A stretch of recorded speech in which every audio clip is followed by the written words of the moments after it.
Hey everyone, welcome to this explainer. Today we're doing something really cool. We're going to make the invisible, well, visible. We're drawing out the hidden layers of society to figure out exactly how we're all sorted into this giant social pyramid. Whether you're studying sociology right now or just trying to navigate the real world, understanding the rules of this invisible game is absolutely crucial. So let's dive right in. Okay, I want you to picture two incredibly wealthy people. Person A inherited their massive fortune, getting it purely through the luck of being born to parents with immense amounts of property. Person B built the whole thing from scratch, starting at the very bottom and putting in years of grueling hard work.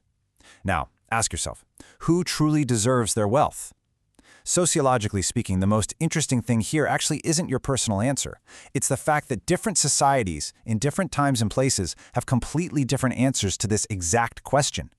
And that brings us right to the core of our topic today. To figure out how societies answer that, we'll map out the entire structure of society today.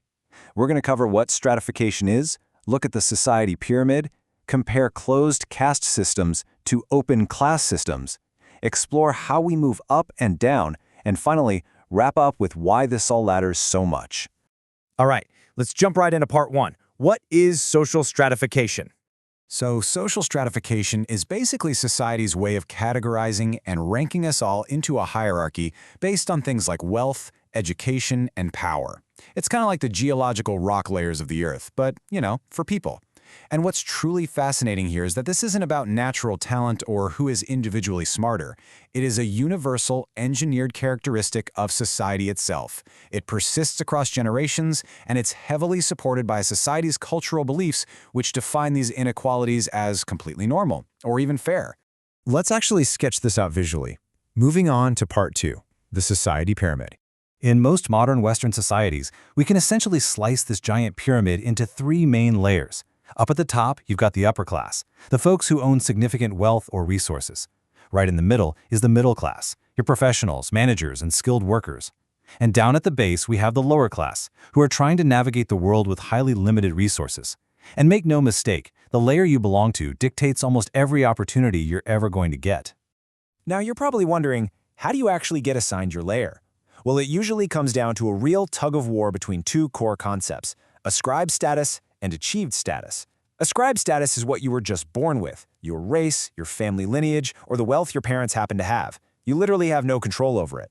Achieved status, on the flip side, is what you earn through your own actions, like grinding for a college degree or working your way up to a management spot. The balance between these two entirely dictates how rigid a society's pyramid really is. So what exactly happens when a society locks the doors between these layers? That brings us to part three, closed systems and the caste. The classic example of a closed setup is a caste system. In this kind of society, your position is completely fixed at birth. We're talking virtually zero social mobility here. This system strictly enforces endogamy, which means you absolutely must marry within your own group and your occupation is inherited. If your parents are potters, you become a potter. Whether we're looking at the historical Hindu Varna system or feudal European nobility, these locked pyramids are heavily guarded by really deep cultural and religious beliefs. But what if we took those locked doors and replaced them with, say, stairs or an escalator?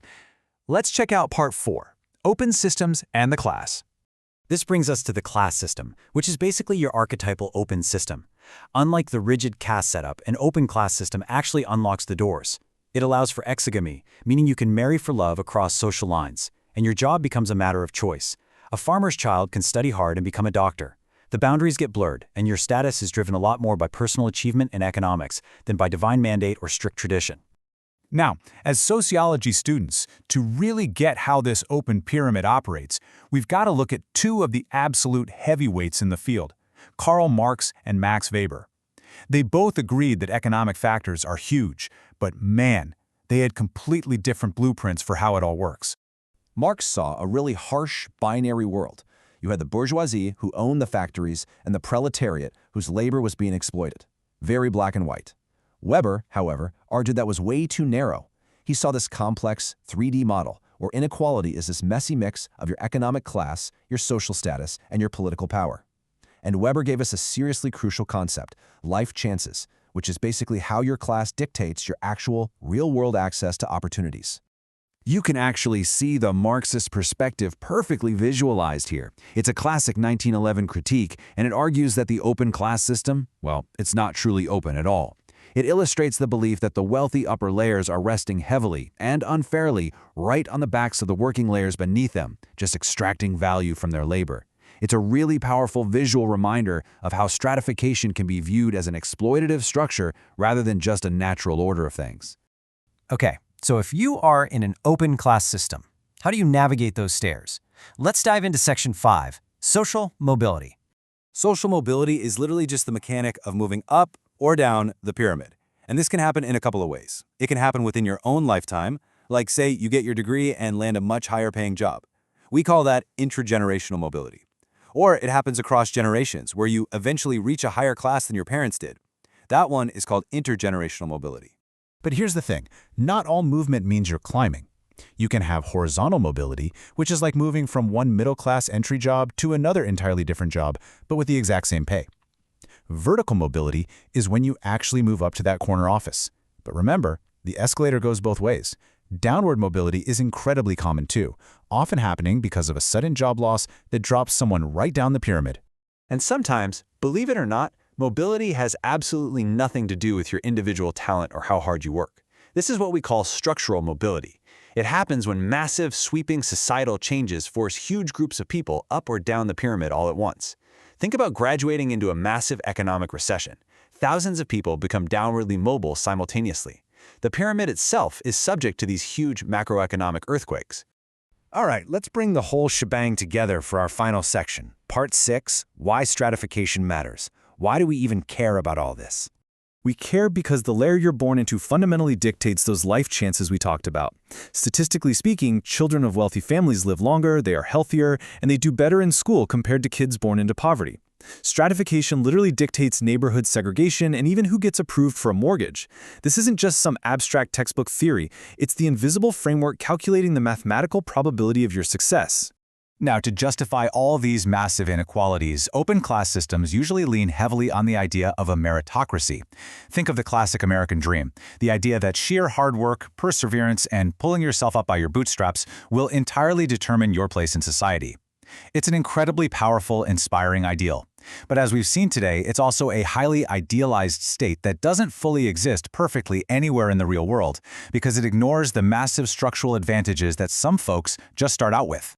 Which leaves us with a pretty big question to end on. Look at the pyramid around you, in your school, your city, your country. Is it truly a pure meritocracy where only the hardest workers reach the top? Or are the stairs you have to climb heavily influenced by the exact step you happen to be born on? Thanks so much for hanging out with me for this explainer. Keep questioning the layers around you.